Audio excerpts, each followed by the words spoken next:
స్వాతంత్రం సాధించుకొని 77 సంవత్సరాలు పూర్తి చేసుకుని 78వ స్వాతంత్ర దినోత్సవం జరుపుకుంటున్న శుభ సందర్భంగా జిల్లా ప్రజలకు, ప్రజాప్రతినిధులకు, న్యాయాధీశులకు, అధికారులకు, స్వచ్ఛంద సంస్థలకు, మీడియా ప్రతినిధులకు, మహిళలకు, యువతీ యువకులకు నా హృదయపూర్వక శుభాకాంక్షలు మరియు చిన్నారులకు శుభాశీస్సులు తెలియజేస్తున్నాం.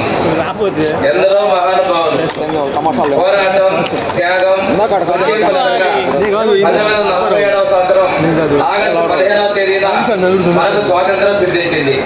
ఈ సందర్భంగా స్వాతంత్ర సమర యోధులకు నా నమస్సుమాంజలు, అమరవీరులకు నివాళులర్పిస్తున్నాను.